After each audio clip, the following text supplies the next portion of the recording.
9-11 yaşlı idmançıların mükafatlandırılması 5. yer. Yaqub Əbdülməmmədov, sıra nömrəsi 35.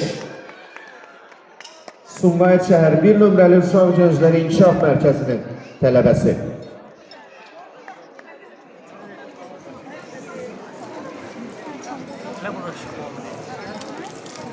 Bu yarışda dördüncülük Nigar İsmayılova'ya nasip oldu. 37 nömrə Eleonora Cimpla.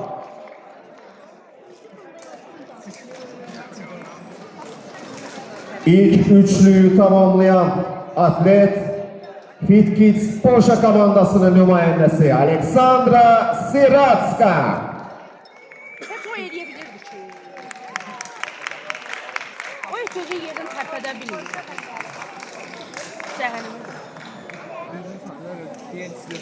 İkinci yeri tutan idmançı 22 nömrə Miryaqub Zekizadə.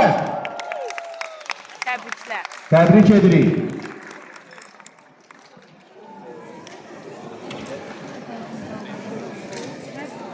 Və beləliklə çempion o da Sumqayıt şəhər 1 nömrəli Uşaq Gənclər İnkişaf Mərkəzini təmsil edir. Onun da müəllimi Teymur Adilovdur. Söhbət Ramal İsmayılovdan gedir. Çempionu qarşılayaq.